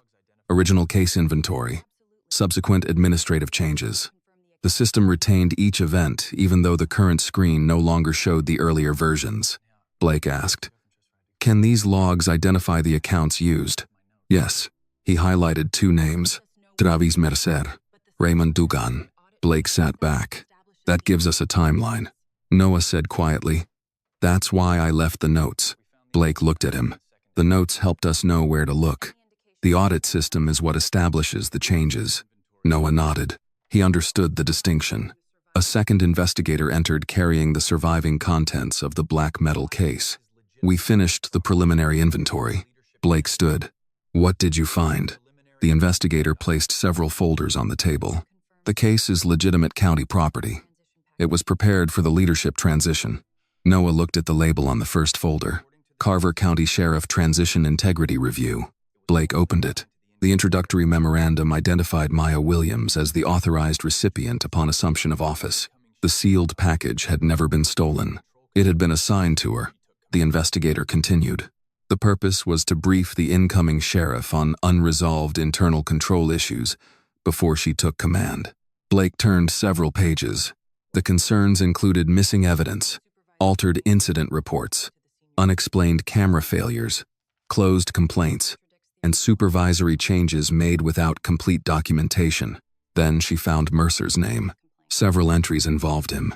One concerned an evidence discrepancy. Another referenced a prior complaint.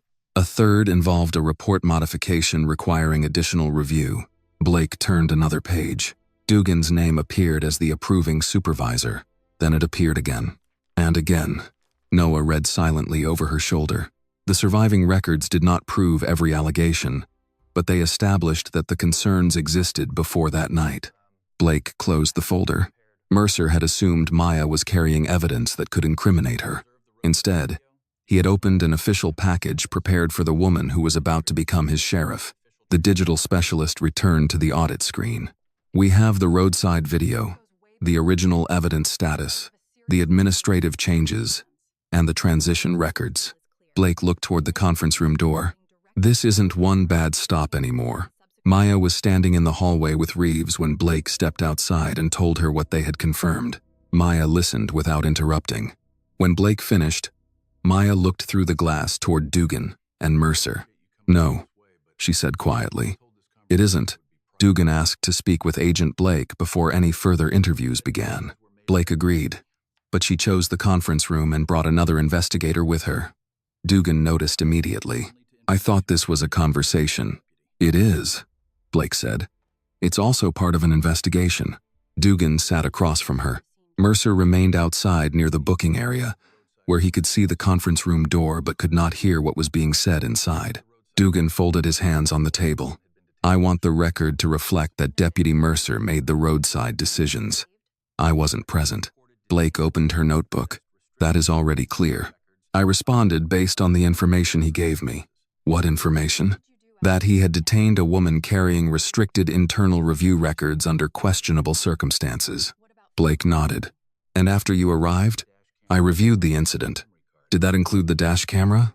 "I reviewed the evidence status." "Did you physically handle the camera?" Dugan paused. "Yes." "Did you handle the memory card?" "I may have." "Did you break it?" Dugan's expression tightened. "I don't recall damaging it." Blake did not react. "Did you remove pages from the transition package?" "No." "Did you change the evidence packaging?" "The original packaging was compromised." "Did you alter the electronic classification?" "I performed a supervisory correction." Blake looked down at her notes. "What was incorrect about the original classification?" Dugan hesitated again. "The equipment was damaged." "Who determined that?" "Mercer reported the media was unreadable." Blake looked at him. "So your correction relied on Mercer's statement?" "Yes." "And you did not independently verify the device?" "I'm not a digital technician." Blake closed the notebook. "That will be all for now." Dugan frowned. "That's it?" "For this interview." He stood slowly. "You understand what Mercer is going to do, don't you?" Blake remained seated. "What do you think he's going to do?" "He's going to blame everyone around him." "That sounds like something you should discuss with your attorney." Dugan left without responding. Mercer was waiting near the hallway. "What did you tell them?" Dugan kept walking. "Nothing that concerns you." Mercer followed him. "You said you were going to handle this." "Lower your voice." "You told me what to put in the report." Dugan stopped. Several deputies looked up. He turned toward Mercer. "I told you to write an accurate report." Mercer stared at him. "No, you didn't." Dugan's voice stayed controlled. "Think very carefully before you continue." Mercer stepped closer. "You told me to write that her refusals were non-compliance. You told me to make the vehicle entry sound necessary. You told me the camera was unreadable. I repeated what you told me." "That's not true." Noah stood near the evidence workstation and heard every word. So did two other deputies. Dugan noticed the attention gathering around them. This conversation is over. Mercer gave a short laugh. That's convenient. He walked away before Dugan could answer. Maya was in a separate office with Reeves when Blake entered a few minutes later. We're separating them now, Blake said. Maya looked up. Mercer and Dugan? Yes. Their accounts are already beginning to conflict. Reeves asked, do you have enough to establish who changed the evidence? We have account access, timestamps, Noah's preservation notes, and the original system states. We still need interviews and forensic confirmation. Maya nodded. That's the right order. Blake studied her. You could make this easier politically if you issued a statement tonight. No. Reporters will be here by morning. I know. You'll be asked whether you think this was corruption. Maya looked toward the glass wall separating the office from the main corridor. I'll say there's an independent investigation. Blake nodded once. That's the answer I was hoping for. Maya stood. Where is Evelyn Brooks? On her way. She agreed to give a formal statement here, but only to the outside team. Good. A little after 3:30, Evelyn entered through the courthouse side entrance, wearing the same dark slacks and light blouse she had worn to dinner. A gray cardigan was buttoned over it. She carried her phone, a yellow legal pad, and her reading glasses in a small case. Reeves met her first. Mrs. Brooks. Yes. I'm Michael Reeves, county attorney. She shook his hand. I was told an outside investigator wanted to see me. Blake approached and introduced herself. Evelyn nodded politely. Before we start, I want to be clear about something. I don't know what happened before I stopped my car. I can only tell you what I saw after I got there. That's exactly what we want, Blake said. Evelyn relaxed slightly. Maya remained several feet away until Evelyn noticed her. Are you Miss Williams? Yes. Evelyn looked at her for a moment. I heard they're calling you Sheriff Williams now. They are. Evelyn gave a small, tired smile. Well, Sheriff Williams, I nearly kept driving. Maya looked at the phone and legal pad in her hands. But you didn't. No. That matters. Evelyn nodded and followed Blake into the interview room. Her video confirmed the condition of the Bentley after the windows had been broken. It showed Maya standing away from the vehicle with her hands visible.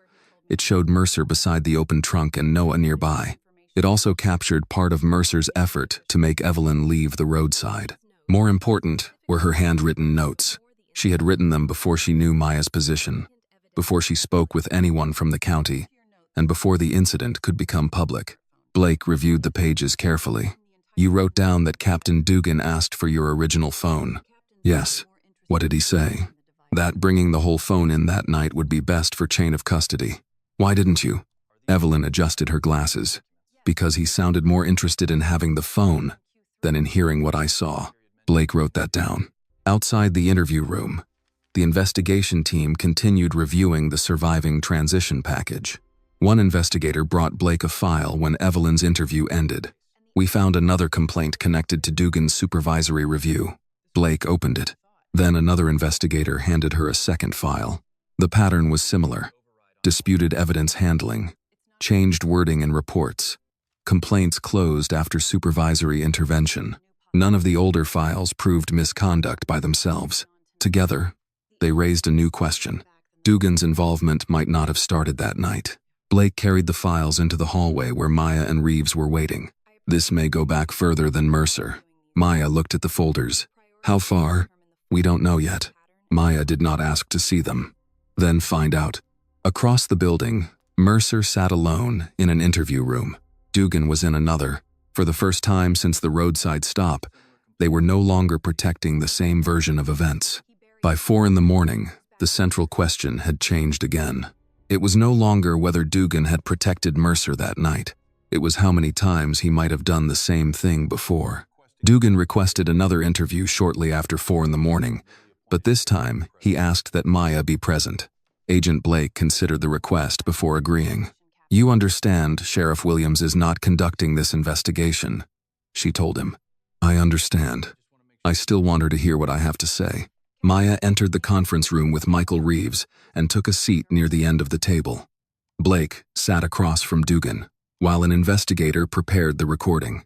Dugan looked tired now. His white shirt was wrinkled at the sleeves, and the coffee he had carried most of the night was gone.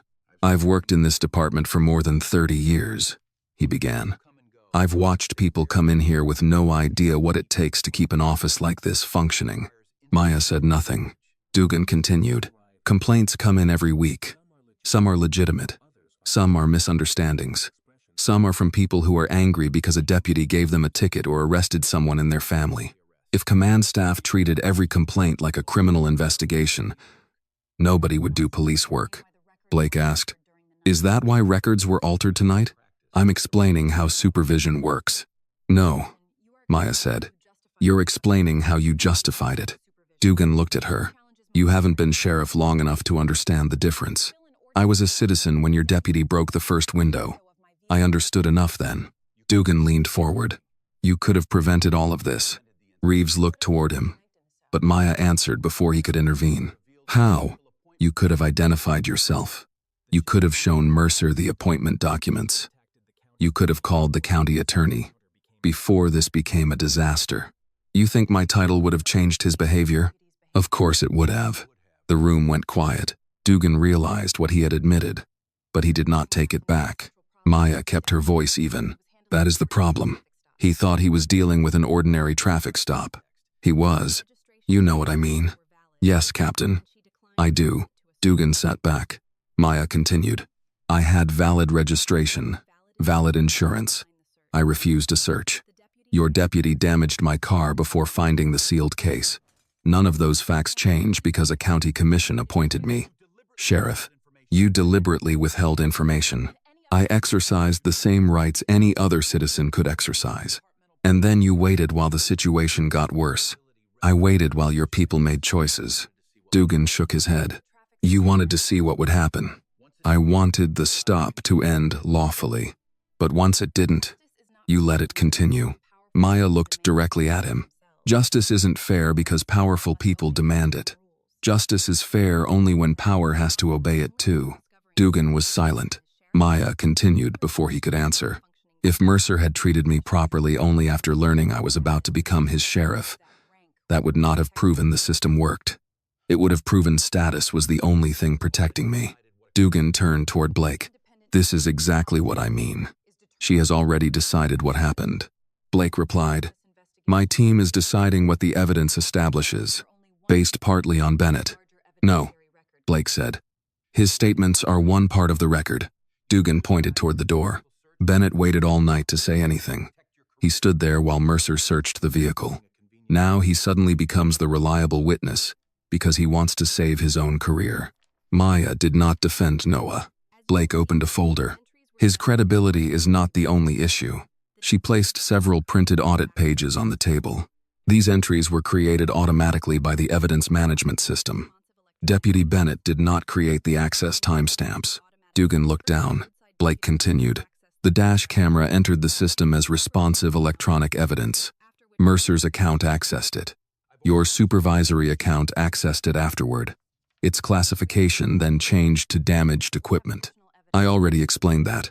There's more." She placed another page beside the first. "The black case inventory was altered after your account accessed it. An entry disappeared from the standard view. Other items were reclassified. Administrative corrections. The original records still exist in the audit layer." Dugan looked toward the papers without touching them. Blake added, "Deputy Bennett's notes helped us locate the changes. The system's own audit trail establishes when they happened." Dugan's expression tightened. "You're relying on software as if software never makes mistakes. That's why we compare it with other evidence." Blake opened another folder. Mercer's report was inside. Beside it was a transcript prepared from the recovered Bentley footage. She turned the report toward Dugan. "Deputy Mercer wrote that Miss Williams repeatedly refused lawful instructions during an unresolved ownership investigation." Blake pointed to the transcript. "The recording captures Deputy Bennett confirming ownership before Mercer broke the first window." Dugan said nothing. Mercer also wrote that vehicle entry became necessary as suspicion increased. She moved her finger to another line.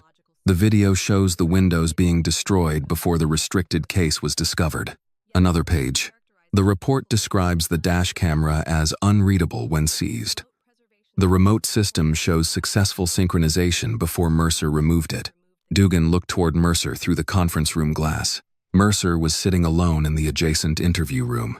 For the first time that night, Mercer no longer looked angry. He looked exhausted. Blake continued, "We also have changes made inside this building after the roadside incident ended. That part does not involve split-second judgment." Dugan looked back at Maya. "You think this department can survive if every decision is treated like evidence against its own people?" Maya answered calmly, "A department that can only survive by hiding its decisions has already failed. I kept this place functioning. You kept it protected from consequences." Dugan's jaw tightened. "Sometimes those are the same thing." Maya shook her head. "Not anymore." The interview ended shortly before dawn. Outside the conference room, Mercer was given a copy of his report and told investigators would compare it line by line with the recovered video during his formal interview. He read the first page, then the second. His earlier confidence did not return. Dugan passed him in the hallway. Neither man spoke. Through the eastern windows, the first daylight began to reach the courthouse square. Maya walked to the rear side of the building, where the Bentley had been moved into a secured area.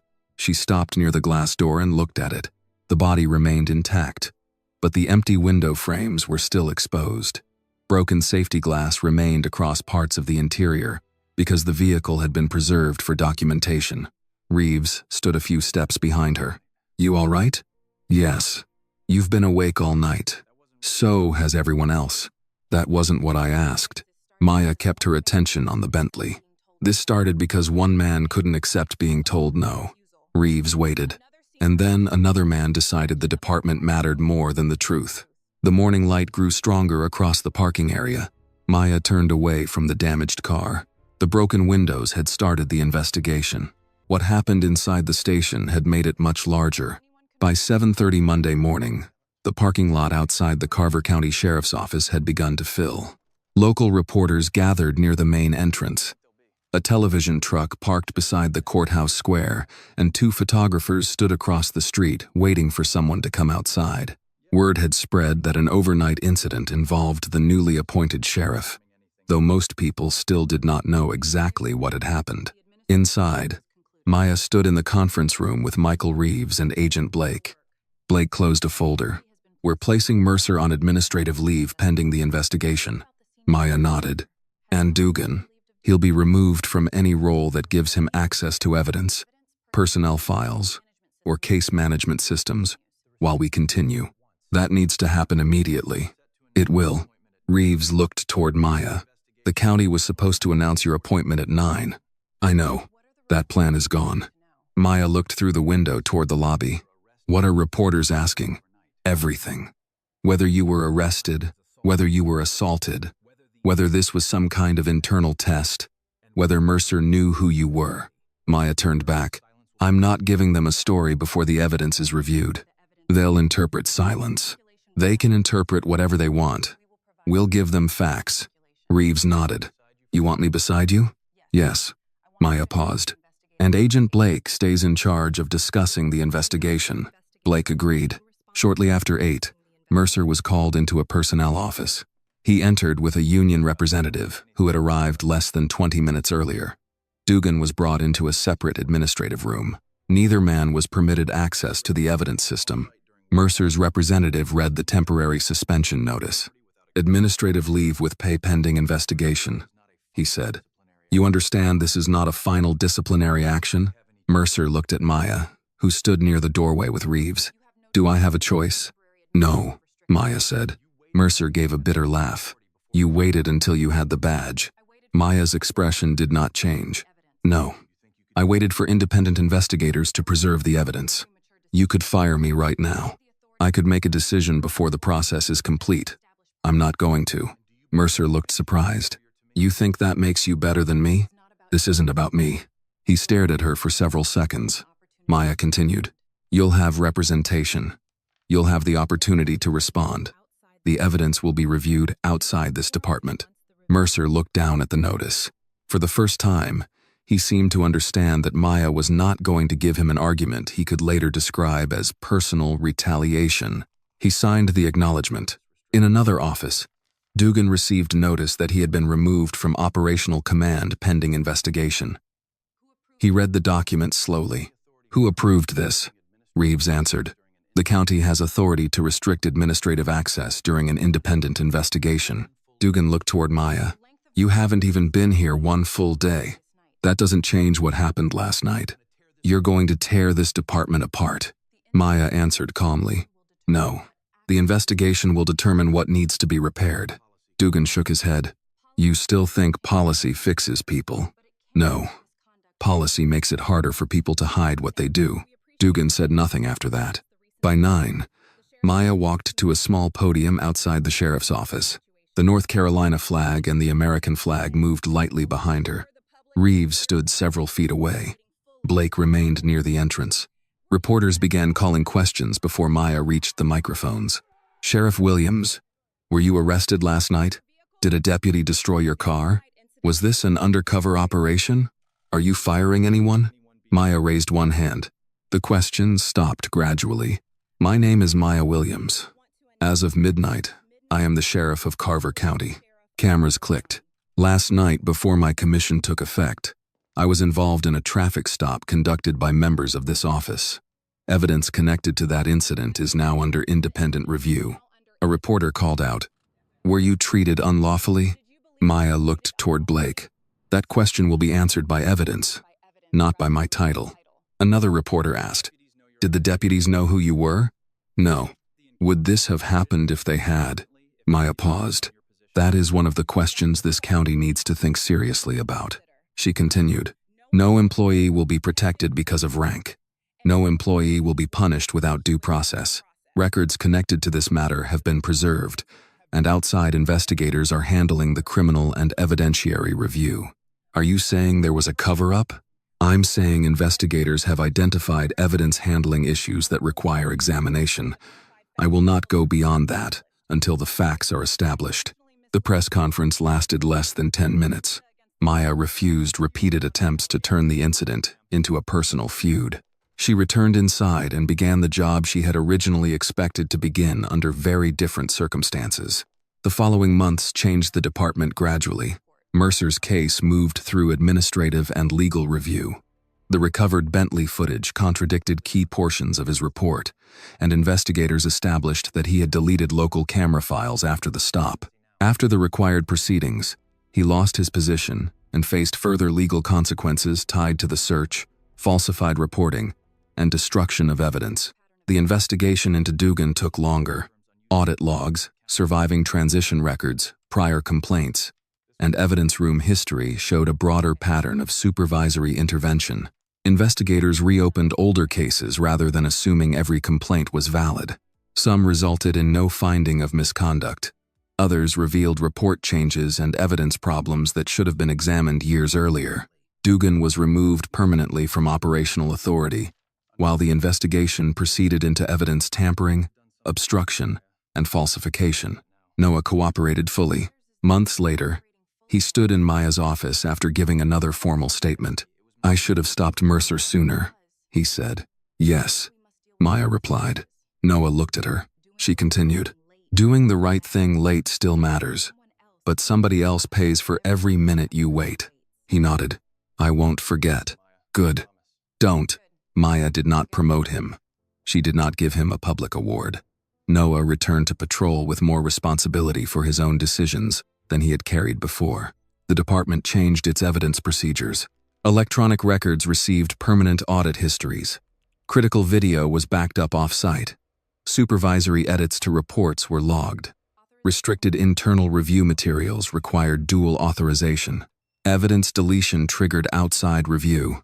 Employees who reported misconduct received formal whistleblower protection. Maya also reopened the public complaint process. Residents could submit concerns without having them screened, first by the supervisor involved in the incident. Some deputies disliked the changes. Others quietly admitted they should have existed years earlier. Maya listened to both groups. She attended county commission meetings, neighborhood gatherings, veterans hall discussions, and community safety forums. Older residents often approached her afterward with stories about relatives, traffic stops, good deputies they respected, and bad experiences they had never reported. Maya never promised perfection. She promised a record that could not be quietly rewritten. Late one afternoon, the repaired Bentley returned from the body shop. The new glass was flawless. Maya stood beside the vehicle for several minutes, then opened a small box the repair manager had given her. Inside was one preserved piece of the original shattered safety glass. She carried it into the sheriff's office. Noah saw her walking toward the training room. "What are you going to do with that?" Maya looked at the glass in her hand. The insurance company replaced the window. She opened the training room door. The department still needs to remember why it broke. 1 year later, Maya was returning from a community meeting on the west side of Carver County when traffic slowed ahead of her. Noah Bennett sat in the passenger seat of the county SUV, reviewing notes from the meeting. He had spent most of the afternoon listening to homeowners ask about patrol coverage, traffic enforcement, and response times. The discussion had been calm and practical, which Maya considered progress. Noah looked up. Traffic stop ahead. Maya saw the patrol vehicle on the shoulder. A silver luxury sedan was parked in front of it. A young deputy stood beside the driver's window while the driver remained inside. Maya reduced her speed, but did not stop. "Know who that is?" she asked. "Deputy Collins." About 6 months out of field training, Maya moved into the left lane and drove past slowly enough to observe without interfering. Collins stood several feet from the door rather than leaning into the vehicle. His body camera was visible on his uniform. The driver appeared irritated. Maya could not hear the first part of the conversation, but when traffic stopped briefly at a nearby signal, the county SUV remained close enough for portions of the exchange to carry through the open windows. "I understand you're frustrated, sir," Collins said. "The reason I stopped you was the speed recorded near the school zone." The driver handed him documents. "This is ridiculous. I wasn't going that fast. I'll check the information and come back. Please stay in the vehicle." Collins returned to his patrol car. Noah watched him enter the registration. "He could probably see us. Maybe. You think that changes how he handles it?" Maya looked toward the patrol vehicle. "It shouldn't." The traffic light remained red. A few minutes later, Collins returned to the sedan. He handed the driver his license and registration. "I'm issuing a warning today. The school zone limit changes earlier than the regular limit, so watch the signs when you come through here again." The driver took the papers. "That's it?" "That's it. Drive safely." No request to search the vehicle followed. No argument over attitude. No attempt to extend the stop because the driver had complained. Collins stepped away, and the silver sedan pulled back into traffic. The light ahead turned green. Noah looked after the car. "That's it?" Maya glanced at him. "That's the point." They continued toward the sheriff's office. The department had changed during the year, though not every change had been popular. Body camera interruptions now generated automatic review notices. Evidence deletions required documented authorization and outside notification. Supervisory changes to incident reports remained visible in the electronic history. Restricted internal review material required 2 authorized employees to record access. Some deputies had complained that the new procedures assumed everyone was dishonest. Maya had answered the same way each time. Good systems did not exist because everyone was dishonest. They existed because honesty should not depend on memory, rank, or personal loyalty. The complaint process had changed too. Residents could submit complaints directly to an independent review channel, instead of relying solely on the employee's immediate supervisor. Complaints had increased during the first several months. Critics used the increase as proof that the department was getting worse. The reviews showed something different. More people were simply willing to report problems because they believed somebody would read what they wrote. Some complaints were unsupported. Others resulted in additional training. A small number led to discipline. Maya insisted that every outcome be documented. Noah had remained on patrol. He had asked once whether his cooperation in the investigation would affect promotion opportunities. Maya told him it would neither help nor hurt him. Doing what should have been done did not create a debt the department owed him. He had accepted that answer. As they entered headquarters, a group of newly hired deputies crossed the lobby toward the training room. One of them held the door for Maya. "Afternoon, Sheriff." "Afternoon." The group continued inside. Noah slowed near the doorway. The piece of shattered Bentley glass was still mounted on the wall behind clear protective material. Maya had refused suggestions to build a larger display. No photographs. No detailed account of the case. No names. Only the damaged glass and a small metal plaque beneath it. Power is tested most when no one important seems to be watching. A training officer stood beside the display, addressing the new deputies. "This isn't here to tell you not to make mistakes," he said. "You will make mistakes. It's here to remind you that what matters next is whether you document them, correct them, or try to hide them." Maya continued walking. Noah followed her toward the administrative wing. "You ever think about taking it down? The glass? Yeah. No. You don't think people get tired of seeing it? They should." Noah looked at her. Maya explained. "Not tired enough to forget it. Tired enough that the lesson becomes routine." They reached her office. Through the windows, the courthouse square was active with an ordinary weekday afternoon. A delivery driver carried boxes into the county building. 2 retirees talked near the Veterans Memorial. A maintenance worker adjusted one of the flag lines. Nothing outside suggested that the sheriff's office had once spent an entire night trying to decide what version of the truth would survive until morning. Noah stopped at the doorway. "I'll finish the community meeting notes. Send them before the end of shift." "Yes, ma'am." He started to leave, then turned back. "That driver today probably has no idea we were watching." "He shouldn't." Noah nodded and left. Maya sat at her desk. The repaired Bentley was parked outside. Its replacement windows looked no different from the originals. Mercer no longer worked in law enforcement. His case had ended through the legal process, rather than through one angry decision made by Maya. Dugan's investigation had taken longer. Several older complaints had been reopened. Some had cleared employees who had been accused unfairly.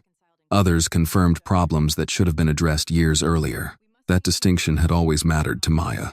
Accountability was not about assuming guilt. It was about refusing to hide the evidence needed to determine the truth. Her phone rang. Maya reached for it, then briefly looked through the open office door toward the training room. The glass remained on the wall. A new group of deputies was standing in front of it. Maya picked up the phone. "Sheriff Williams." Another ordinary working day continued.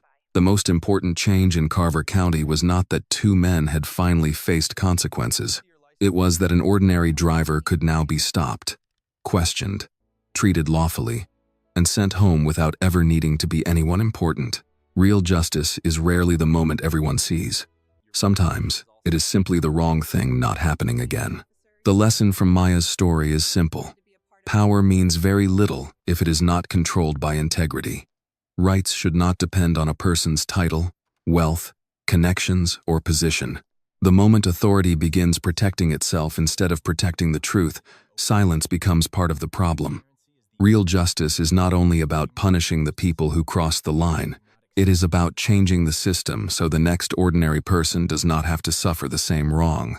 Thank you sincerely for staying with us until the very end of this story. Your time and attention mean more to us than you may realize. We would also love to hear your thoughts about the way this story was told. Was the pacing clear? Did the suspense hold your attention? Were there moments you felt could have been stronger or more emotional? Your feedback helps us improve every story we share. And if you have a true story, a personal experience, or a powerful story from your community that you believe deserves to be heard, please send it to the channel. Your story may become the next one we tell, and it may help someone else feel seen, understood, or encouraged to speak up. This video is a work of fiction created with the assistance of artificial intelligence. All characters, events, and situations are not real and do not represent any actual people or true stories. The content is intended for storytelling and emotional illustration only.